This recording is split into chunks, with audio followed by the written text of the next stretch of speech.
It has come to my attention that some of you who are watching my videos are having issues with your eyesight, and that it's hard for you to follow along and build the things that I'm building and being creative and having fun because of issues with your eyes. Now, in this video, we're going to talk a little bit about that, and I'm going to show you some things that I hope will help any of you who are having issues being able to solder and building pedals and creating DIY kits and building things like, for example, resoldering wires inside of your guitars.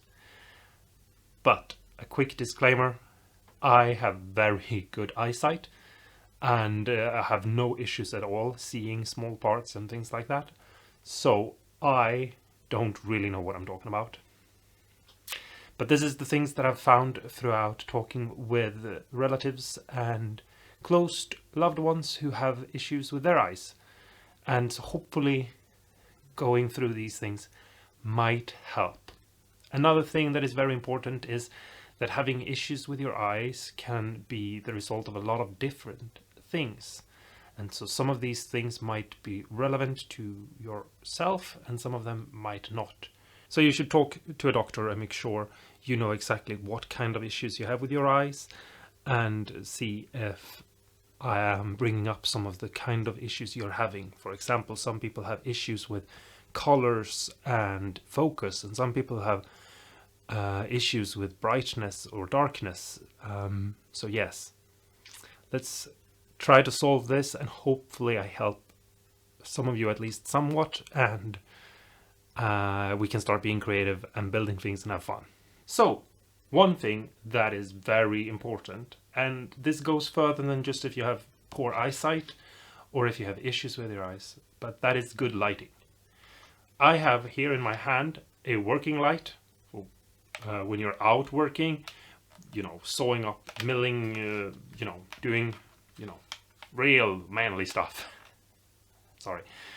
I'm going to turn this on now. Sorry for anyone who I'm blinding, which is kind of ironic if you think about it. But as you can see, it's really, really bright.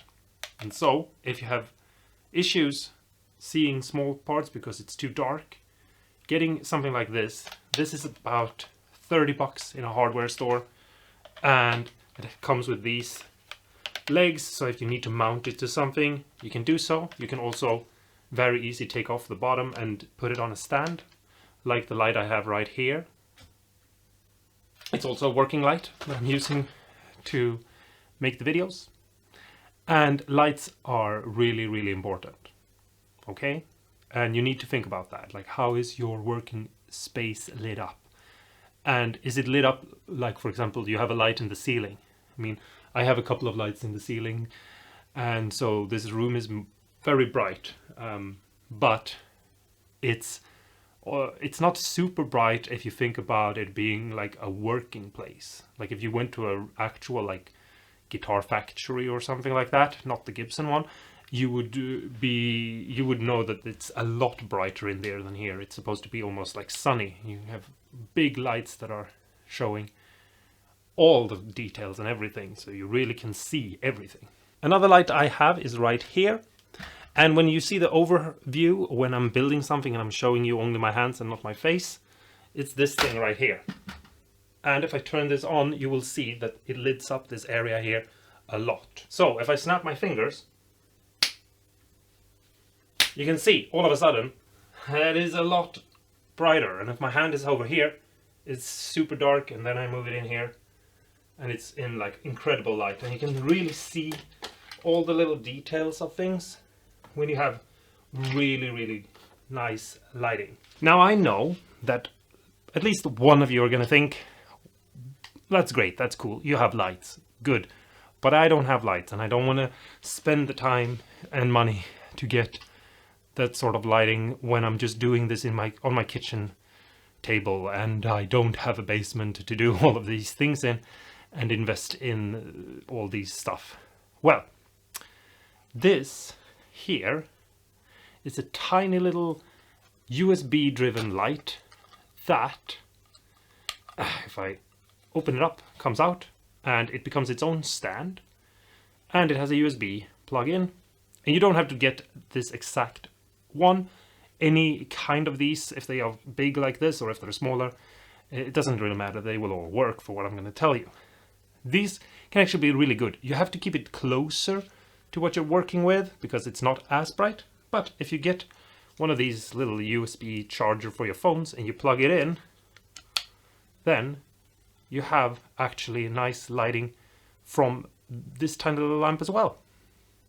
So you can keep working with something like this and it will actually be perfectly well. It's not as good as getting better lights. For example, I would definitely recommend you get something like this, and it's not that big and it doesn't take up that much space, but I would recommend something like this before this, but it's an option. You can also get both.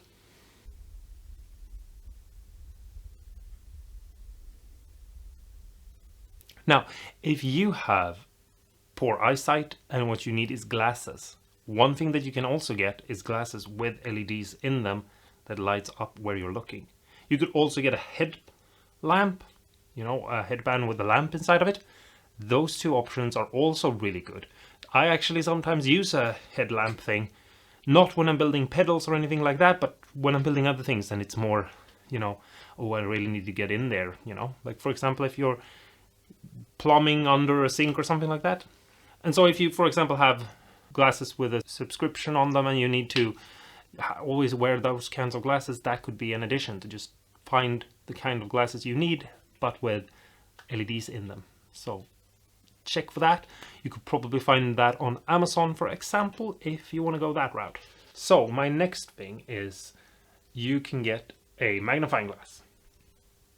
Whoa. That's a very simple and easy way to make sure that you can see things. And you can get helping hands like these, but with an extra arm that is holding a magnifying glass.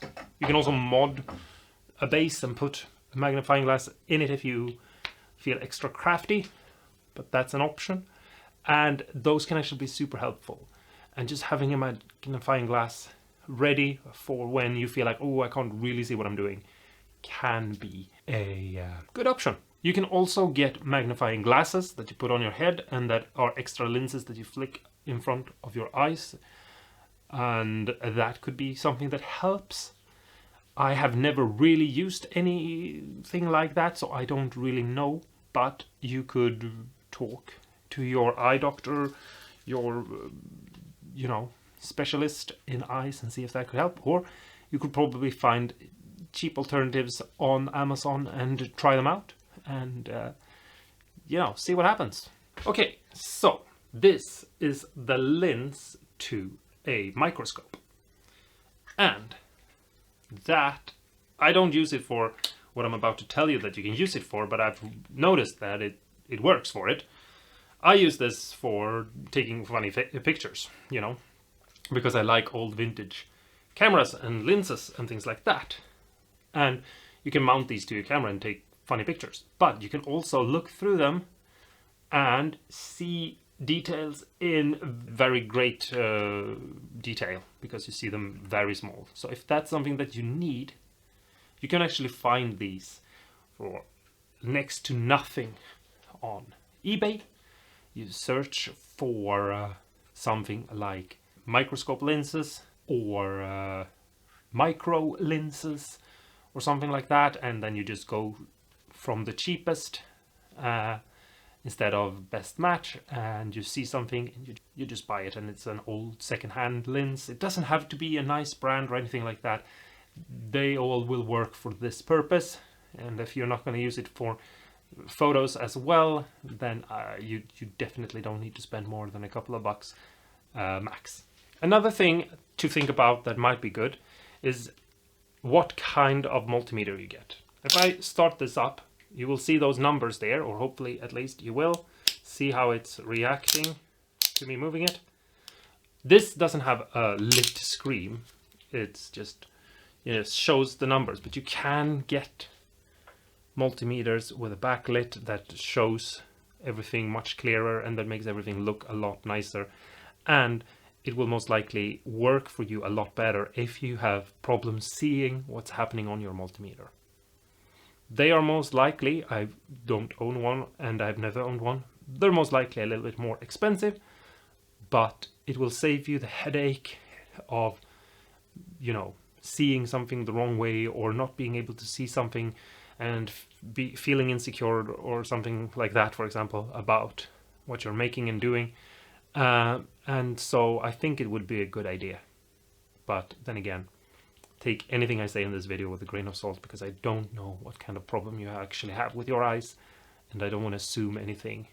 And if you're unsure about anything in this video that I'm talking about and how it applies to you, I would say you should talk to someone who is a specialist when it comes to eyes and the sort of issues you're having with your eyes. If you have issues with your eyes and you feel like it's hard to make out details and it's hard to see the contrast between, for example, what's behind something and the actual thing, then you can use a color wheel. Now, I made this color wheel by printing out a picture I found on Google and just adding it to some thicker cardboard, which you don't have to do. I just did it for this video. And as you can see, you have the opposite colors on the opposite side. So for example, if you're, let's say, working on something like this, it's red and you want it to stick out, you can look here and you can see that the opposite of red will be green. It's the complementary color to the primer color. So if I put this on a green background, it should stick out more. And the same thing, for example, if we have some resistor, which I have one here, which I don't know if you can even see it because the camera is not focusing, but that is most of it is blue. And if we look here, we can see that, for example, orange is. And what you can do is you can get a bunch of papers. These are crafting papers, the sort that you buy for your kids so they can, you know, play around and have fun. And you can get a package of these and you will have all sorts of colors. I don't have all of the papers in this because, yes, they've been used and abused, as you can see. But if I, for example, hold up, here is a red paper, which is not perfect. But if I hold up this red paper and I hold this resistor, no, wait, this is the red paper. Sorry, I'm holding the red paper towards myself. But if I hold this resistor up against it, it should stick out more to you. Obviously, the camera is doing the focusing, but when you're soldering, it will be your eyes that are doing the focusing. And hopefully, something like this can help you. And it's the same thing. For example, if you hold up this board here, you see how it sort of disappears into the red, or at least it does if you're watching this and you have problems with your eyes. But if I hold it up this blue, it will stick out. And you can get these sorts of papers. You can print out one of these or ask someone to print it out for you. It's called a color wheel, and you can find it on Google. Just Google color wheel and you will find it. And just make sure that it's an accurate one, where yellow is the opposite of purple, and orange is the opposite of blue, and green and red is the opposite. That's how it's supposed to be. You can see this one here a little bit closer. Yes. And hopefully that will help you seeing things different. There are also other ones where, for example, if you have something that is white or you have something that is black, for example, if you're soldering, for example, the legs of a resistor or something together, you might want to have a black piece of paper behind. And yeah, you can just use these papers, put them down and use them as your working station, and you just switch out the paper for what you're working on. So if you go from blue resistors to, let's say, soldering on a capacitor that is green, you just switch the papers out from underneath. But again, as I've already said, I don't actually have these sorts of issues, but these are things that I hope can help. So, yes, try them out at least, and hopefully they do so. All right, so the next thing I am a little bit on, but but I hope it's gonna help. And it's about this thing right here, the soldering iron. You can get paint that is heat resistant. You could actually paint this part here, as long as you don't paint the actual tip. You could paint it in, for example, red or something, so make sure that you know that, like, oh, I can hold the blue part, but I can't hold the red part, if you, for example, are having issues with this. You could most likely also modify this so that this isn't so long, but I'm not going to say that that's something that you should do or can do, because I have no experience doing that. I've never cut a soldering iron in half. Well, those are some ideas that I have. Obviously, as I've tried to tell you again, because I really want to be transparent about things that I actually don't really know anything about. I don't know anything about this, and so I hope that you will try some of these things out and experiment, and hopefully you will be successful, and what I've told you will either help you come up with something better, or it will work for you. Hopefully some of this works for you, and yeah, talk to me in the comments below. And also, if you have any tips for anyone, please leave them below in the comments, because that's how we help each other out.